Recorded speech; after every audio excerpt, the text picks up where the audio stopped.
Ayan, magandang hapon po sa inyo. Sino taga Bluegrass? Meron? Ayun. Sino taga Massive? Ayun. Sino taga Sakada? Ay, meron din kompleto pala isang guhit, ano? Oo. Ako pala si Boy Raimundo, kagawad ng inyong kapitbahay na may bunga.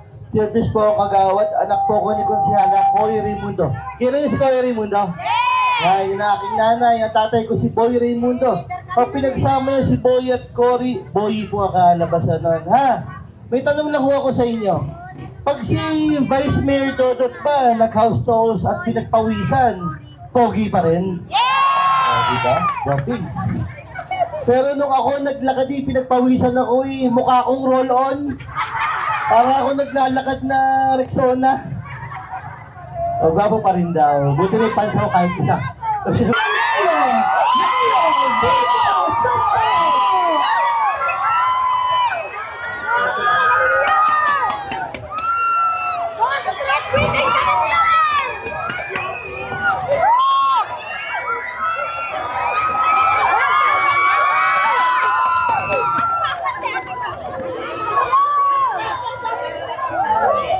Ryan Enriquez! Hello, ayun, kumusta po kayo? Okay lang po! Una po, binabati ko muna si Pres Emma. Happy birthday, Pres Emma! Nasa si Pres? Ayun. At sa atin po lahat dito, ako po ba'y kilala nyo ba? Anong pangalan ko? Ryan!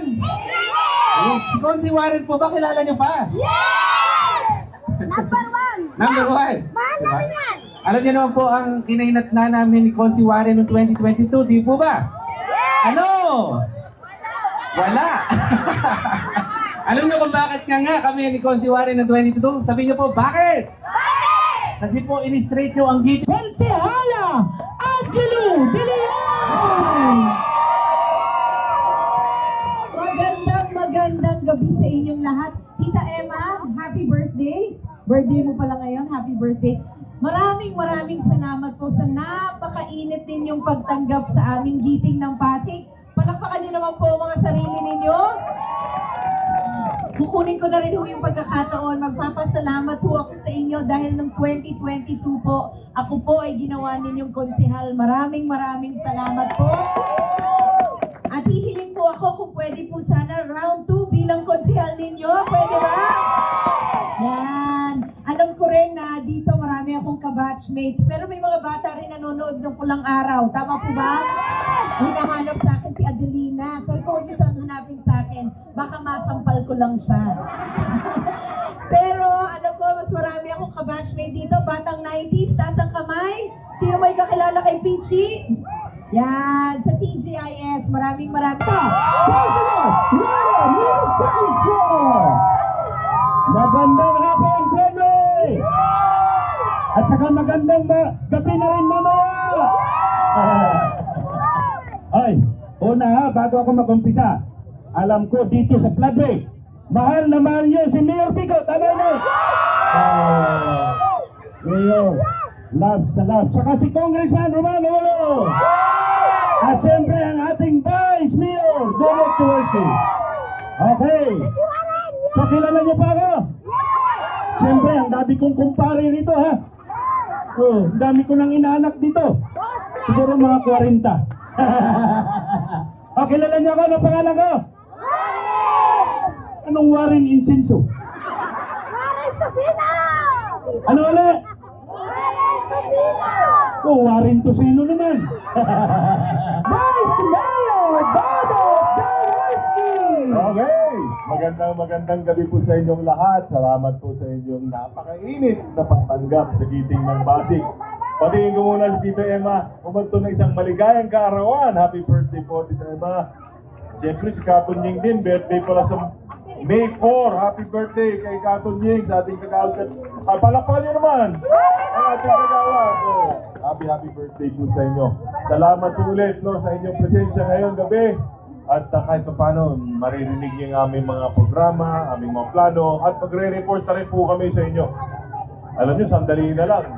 Mayo 1 ngayon, Labor Day. Happy Labor Day. 10 days more! 10 more days? O 11 more days, ha? O 11 tulog na lang, eleksyon na. Alam niyo na ba kung sino ipoboto nyo? Vote straight meeting ng Pasig! Vote straight daw dito. Ha? Talaga naman. I-vote straight na pala. Uwi na kami.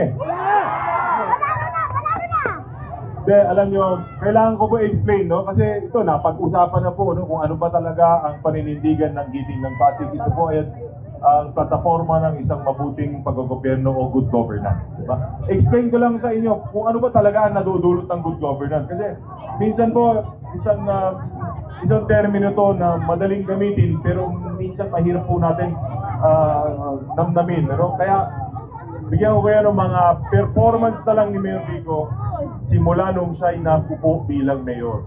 Kasi kayo rin naglukluk sa kanya noong 2019, di ba? Ang minana niya na budget noon, 2019, is 10 billion pesos. Okay? Magandang gabi, Barangay Rosario.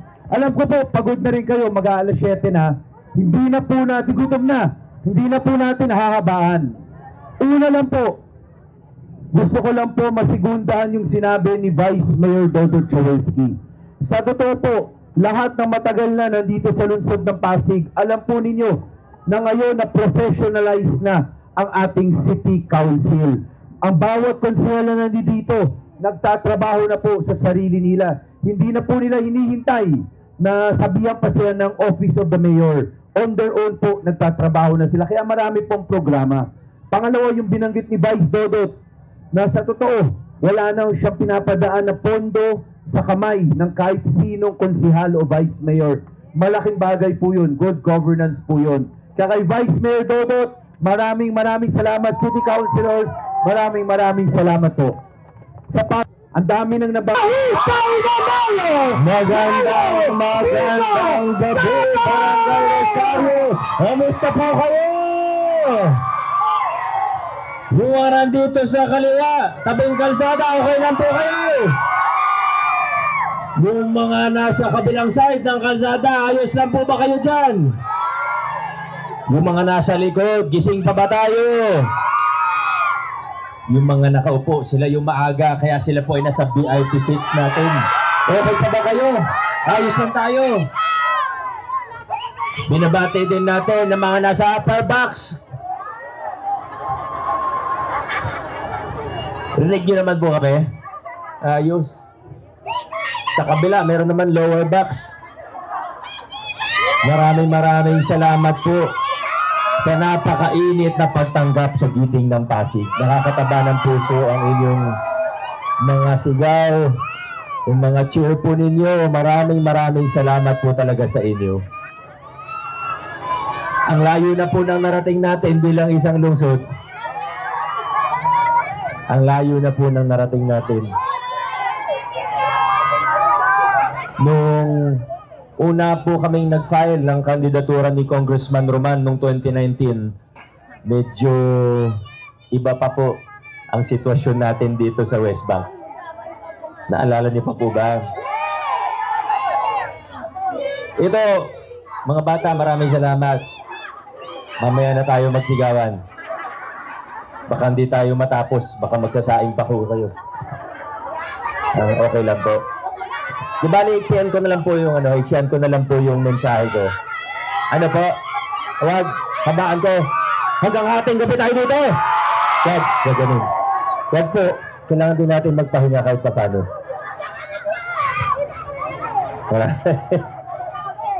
Una po sa lahat, gusto ko lang pong malinaw tayo.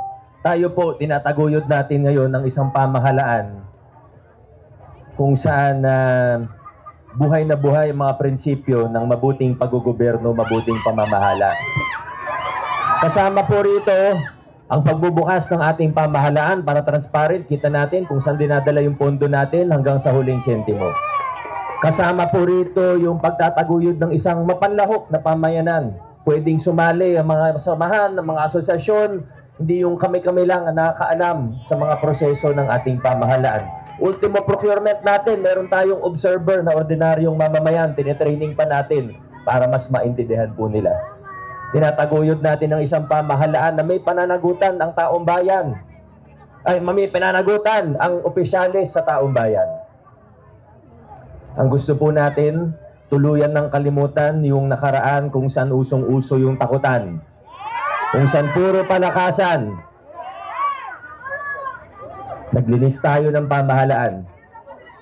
At inataguyod natin ng isang pamahalaan kung saan kapag may mga serbisyo, walang sinisingil na utang na loob ang inyong mga opisyalis sa tao.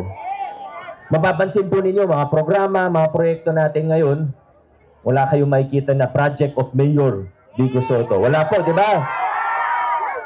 Dahil una sa lahat, gusto natin, pag may nakita tayong programa, kung papagawa man ng kalsada, building, ayaw natin na iisipin na, ay, magaling kasi yung mayor. Hindi po. Pag nakita natin, may project ang lungsod natin, project yan ng bawat isang mamamayang Pasigueño. At pwede maging pride ang bawat isa sa atin. Pinapakita rin po natin, sinasanay natin ang tao na wala tayong utang na loob sa mga politiko. Wala tayong utang na loob sa mga politiko. Dapat ang mga politiko gawin nila ang trabaho nila. Kung sino ang pinakamagaling, kung sino ang pinakatapat, yan ang pipiliin dapat natin tuwing mag-eleksyon. Pero siguro, wala rin naman masama magbalik tanaw po tayo ng konti. Kasi sabi nga, di ba, ang hindi marunong lumingon sa pinanggalingan ay, hindi, iba yun. Iba yung sinabi ni ate. Walang paruroonan. Naalala po natin noong 2019 dito sa West Bank, madalas tayong magamit sa politika. Naabutan po namin ni Congressman Roman, una kaming naglakad dito pagkatapos namin mag-file para mayor at congressman. Bukod sa maraming natatakot pag dumarating kami, kinakabahan, naabutan namin nakapaskil na po yung mga notice dito. Naalala niyo po yun? I-demolish na daw po tayo. Naalala niya pa po. Buti na lang, naabutan sila ng eleksyon. Pero para rin marinaw na malinaw, alam naman po natin na nasa danger zone po tayo. Alam din po natin na may mga issue talaga, delikado po talaga. Kaya darating talagang araw na merong relokasyon. Pero hindi yung kung saan tayo dadalhin na hindi pa maayos yung tubig, hindi pa maayos yung kuryente, sa malayong lugar na walang hanap buhay. Yan yung nilabanan natin noong 2019. At noong June 30, 2019, unang araw, July 2019, nung naupo na po tayo pagkatapos ng eleksyon, ang isa sa una kong ginawa ay baguhin ang pulisiya ng ating lokal na pamahalaan pagdating sa demolisyon at relokasyon. Hindi tayo mangangako ng kung ano-ano. Hindi ko po sasabihin na pwede ang hindi naman pwede. Pero kung kailangan talaga ng relokasyon, malinaw na malinaw po tayo. Ngayon, sa ilalim ng ating administrasyon, walang demolisyon hanggat hindi maayos ang lilipatan. At para malinaw na malinaw po para sa lahat, pati sa City Council po natin, ano bang ibig sabihin ng maayos na lilipatan? Basic muna, may kuryente. Hindi yung palilipatin tayo doon tapos wala pang maayos na linya ng Meralco o kuryente. Tubig, may hanap buhay, may access sa paaralan, serbisyong pangkalusugan. Yan po yung 5 basic. Pag wala yung 5 yan, hindi po pwede. Bawal na ngayon. Pero meron pa pong pang-6. May isa pa po tayong requirement na dapat doon sa lugar na gugustuhin ng ating mga residente. At masaya naman po tayo dahil nasisimulan na po natin. May mga mauuna, by base, hindi naman, alam niyo, laki po ng West Bank. Ayaw natin yung style na magkakagulo tayo, marahas na demolition. Di ba ayaw? Wala na yun. Nampasan na natin yun, ganun eh. Wala na yung ganung style. Portion by portion po, aayusin po natin ito. Marami tayong pinag-aaralan, pati yung, di ba, makausap ko naman, pati yung mga taga hanggang may bunga, di ba? Ilang beses na kami nag-usap ng puso, tungkol sa embankment, ano ba talaga yung pwedeng gawin, hanggang saan ba talaga tayo pwede. Para sa Rosario, may 600 na po na mauuna. Nagsisimula na po ang construction natin sa Daang Bangka. Para lang po malinaw, kasi di naman tayo araw-araw nagkakaroon ng pagkakataon mag-usap, ano? Kaya po sila yung mauuna kasi nagsimula po yan bilang people's plan. Ibig sabihin, sila po yung nag-initiate. Ngayon, yung lupa sa gobyerno, Yusufrak, binigay yung lupa sa kanila. Tapos, hindi naman natuloy yung people's plan, sinalo ng lokal na pamahalaan, tinuloy po natin. Okay na yun, di ba? Kaninang umaga, sino po ang punta kaninang umaga dun sa mga ritual na, ano, may iba sa inyo nakapunta po, nasa 100 yata kayo na nakarating po dun. Ngayon pa lang, kinukongratulate ko na po kayo kasi maganda po.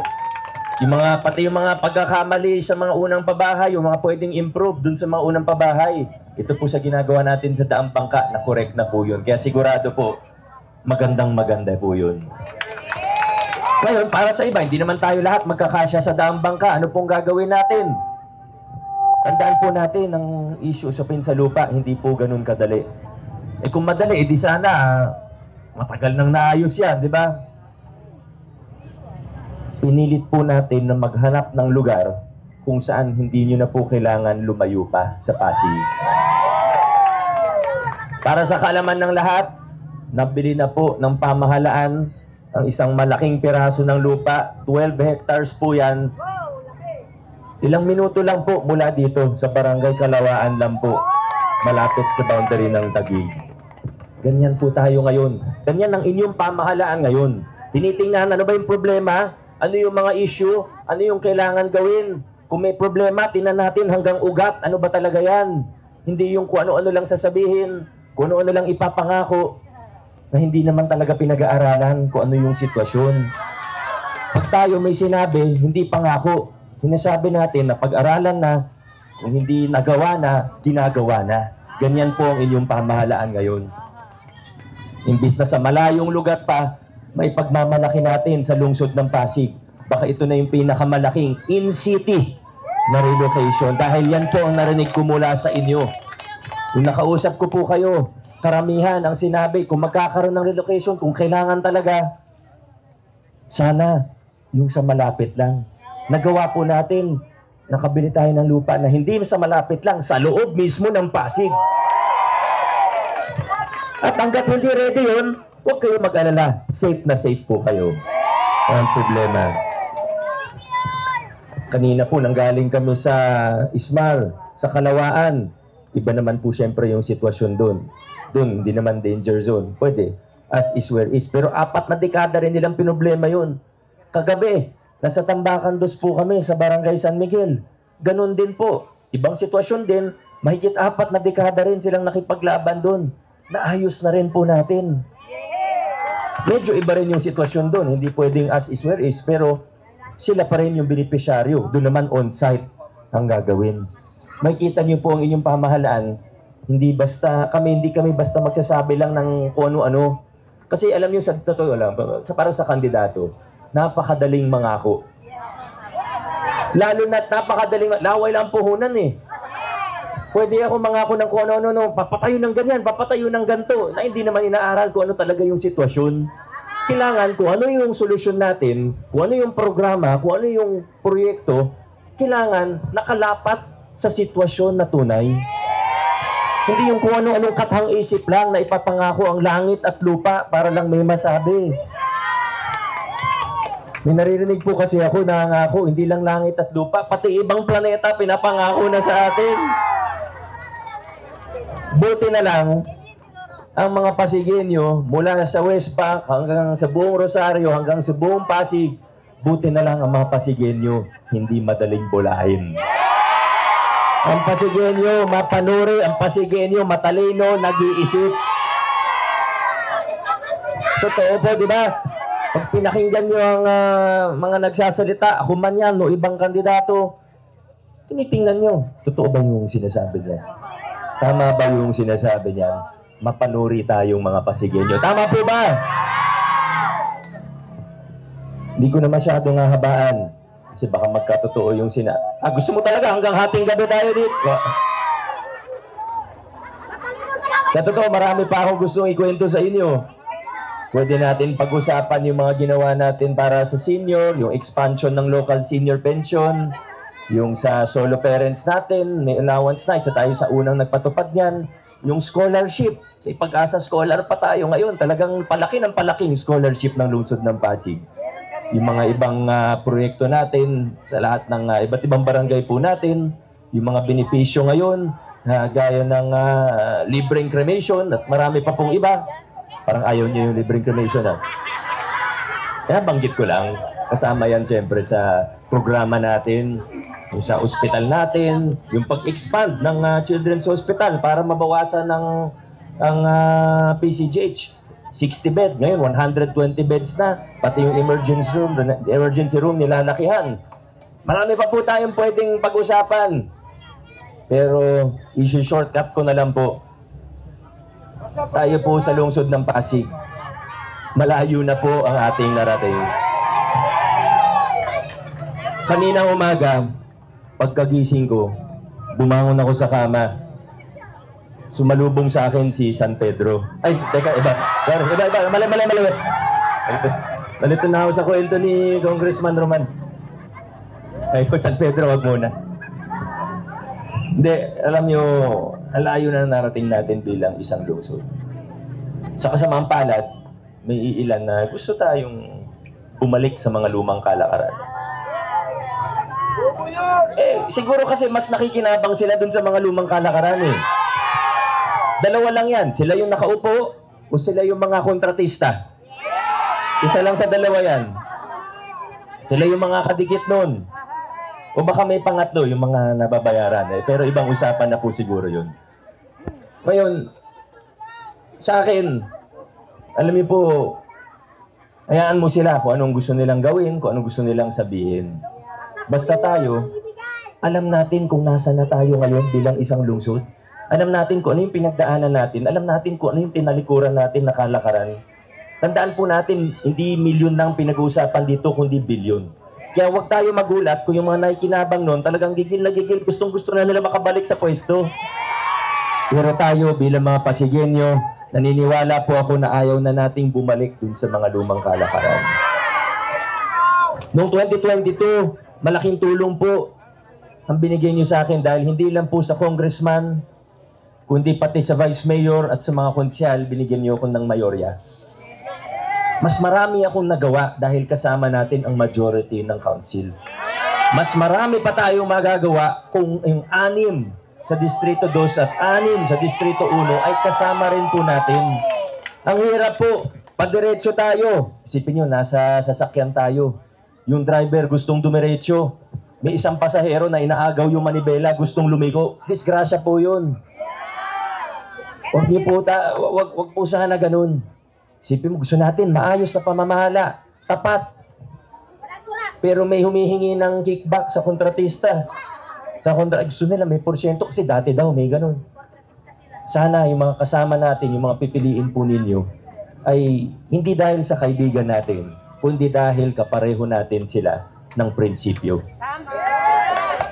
Alam mo sa mga kalaban sa politika, sa totoo, may ilan naman dyan na kaibigan ko rin. Pero, hindi ko sila kayang katrabaho dahil hindi kami pareho ng prinsipyo. Pag nagkita kami sa labas, ba't yan, magkwentuhan pa kami, walang problema. Pero sa trabaho, hindi talaga pwede. Hindi talaga uubra. Gusto natin malinis, gusto nila. Maraming ganun-ganun. Kaya ang ating congressman, wala na pong iba, Roman Romulo. Ang ating vice mayor, wala na pong iba, Dodot Jaworski. At ang ating mga konsyal, number 1, Buboy Agustin. Number 8, Angelo De Leon. Number 10, Ryan Agoncillo. At Enriquez. Enriquez. Na-carry away lang. Hindi ko yung asawa ni Juday. Number 13, Warren Incenso. Ay, anong Warren Incenso? Warren Tosino naman. Warren Inocencio.